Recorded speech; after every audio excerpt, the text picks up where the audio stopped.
네, 안녕하세요. 네, 한국사회컴퓨터학원입니다. 어, 여러분들 그 GTQ 이제 시험을 봐야 되는데, GTQ 시험장에서 주의할 점이 좀 있어요. 그래서 물론 이제 선생님들께서 수업을 해 주셨겠지만, 그래도 좀 헷갈릴 수 있어서 다시 한번 확인차 이 강의를 한번 보시고 시험 잘 보시라고 강의를 한번 찍게 됐습니다. 뭐 강의는 아니고 그냥 주의사항이죠. 시험장 가시면 바탕화면에 요 ITQ, GTQ 답안 전송 프로그램이 있을 거예요. 뭐 이름은 다를 수 있고요. 그 감독관이 알려줄 겁니다. 그래서 얘를 더블 클릭하라고 할 거예요. 더블 클릭하시고 그리고 GTQ 이제 뭐 1급이다. 그럼 1급을 누르시고요. 그런 다음에 이름을 쓰죠. 이름을 저는 그냥 한다맨이라고 쓸게요. 쓰고 선택을 합니다. 한 다음에 수험번호를 이제 본인 수험표에 있는 수험번호를 적어야죠. 그죠?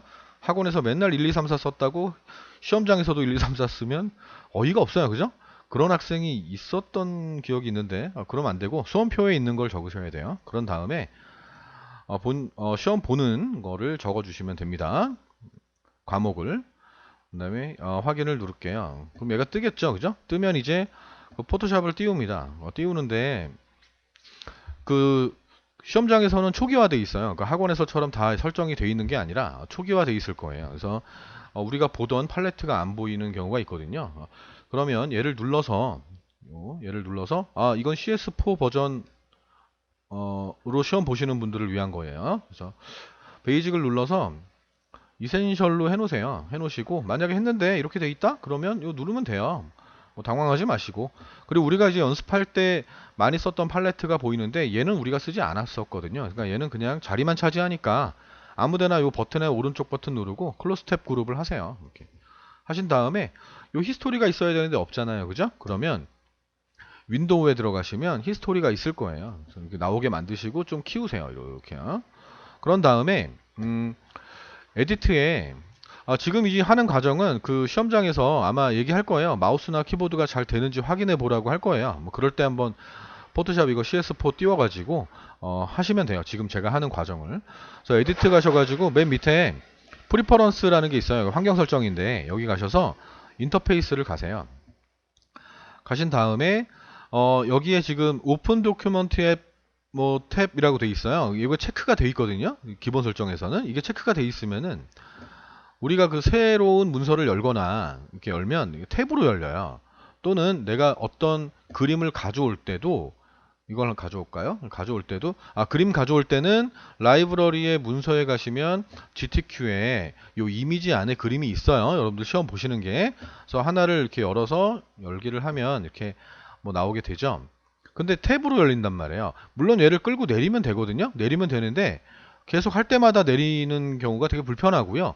이걸 또 모르는 사람이 있어. 이거 내리는 거를. 그래서 또 당황하시거든요. 그래서 어떻게 하시냐면 닫을게요. 저는요. 닫고요. 프리퍼런스를 가서 인터페이스 가신 다음에 오픈 도큐먼트 탭 얘를 해제하세요. 해제하시고 그리고 글꼴이 한글 글꼴인데 도둠이라고 한글로 나오지 않고 DOT 뭐 UM 이렇게 영어로 나오는 경우가 있어요. 그래서 이 타입을 들어가시면 Show Font Name English가 있을 거예요. 그래서 얘를 해제하시면 돼요. 그런 다음 OK 하시면 돼요. 다시 인터페이스에 오픈 도큐먼트에서 탭 해제, 타입에 Show Font Name English 해제 아시겠죠? 네, OK 누르면 파일에 뉴 했을 때 창으로 열리게 돼요.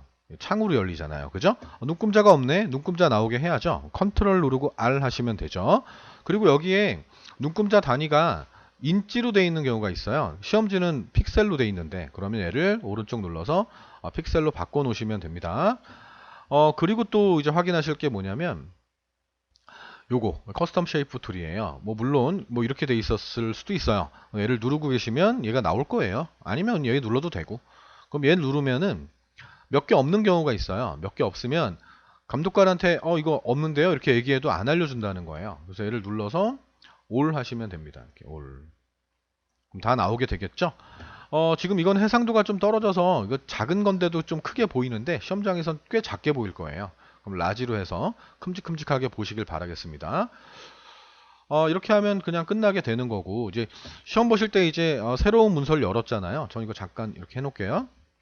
자, 이 상태에서 그냥 바로 저장을 하시는 거예요. 저장을 아무것도 안 했어도 그냥 저장하세요. 세이브 에즈에서 하셔가지고 어디다 저장하냐면 라이브러리의 문서에 GTQ 여기다 저장하시면 됩니다. 요 안에다 저장해 놓고 꼭 안 된다고 하는 애들이 있어요. 그러니까 여기다 저장하시고 본인의 수험번호를 쳐야죠. 치고 이름을 써요. 그리고 1번 문제니까 빼기 1 이렇게 하시고 PSD로 일단 저장하세요. 완성한 게 아니니까 그냥 PSD로 저장하세요. 저장하시고 난 다음에 작업을 하겠죠. 이렇게 작업을 하실 거란 말이에요. 얘를 내가 가져왔다 쳐요. 그냥 가져왔어요. 그러면 바로 저장하세요. 그럼 얘가 뜰 거예요. 그리고 기본값이니까 OK 누르시면 돼요. 그러면서 이제 계속 작업을 하는 거죠. 작업하신 다음에 수시로 컨트롤 누르고 S 하면 저장이 되잖아요. 그죠? 완성됐다. 완성이 됐으면 이제 이대로 Save As를 해서 뭐 이건 다 설명했던 건데 그래도 JPG로 저장을 하세요. 일단 해상도 600 곱하기 400이었다면 그냥 JPG로 저장하시고 저장하세요. 기본값으로 그냥 OK 누르세요. 상관없어요. 그런 다음에 얘를 가지고 이미지 사이즈를 줄여주는 거죠. 자, 줄여줄 때 이 세 개가 체크가 돼 있어야 돼요. 체크돼 있는 상태에서 60만 써도 40으로 바뀔 거예요. 그럼 OK 눌러요. 누른 다음에 좀 작아졌잖아요. 그죠? 그러면 얘는 이미 처음에 우리가 저장을 했어요. PSD로. 작은 건 PSD잖아요. 그죠? 그냥 파일에 그냥 세이브만 하시면 돼요. 그런 다음에 보내면 됩니다. 이렇게 답안 전송에 있음이라고 나오죠? 그럼 선택을 하시고 답안 전송을 누르시면 돼요. 성공. 됐죠? 없음 나오게 되면 딴 데 저장하셨거나 이름을 잘못 저장하신 경우가 됩니다. 됐습니까? 자, 그런 다음에 닫지 말고 내려놓으세요. 혹시라도 시간이 남으면 검토할 수 있는 시간이 필요하거든요. 그래서 다 한 다음에 띄워놓고 시간이 남았다. 그러면 히스토리에 이미지 사이즈 줄인 게 있었거든요. 그러니까 잠깐 올려놓고 난 다음에 여러분들이 검토하시면 되는 거죠. 이렇게. 그래서 검토하시면 됩니다. 됐습니까? 자, 그리고 또 주의할 점이 뭐냐면 그 열기를 한번 해보신 다음에 해상도가 다른 경우가 있어요. 그러니까 얘를 가지고 그러니까 반대로 하는 경우가 있고요. 해상도를 둘 다 똑같이 하는 경우가 있거든요. 0점 처리합니다. 아시겠습니까? 하나는 이미지가 커야 되고 하나는 PSD는 작아야 된다는 거예요. 됐죠? 자, 여기까지만 하시면 됩니다. 자, 시험 잘 보세요.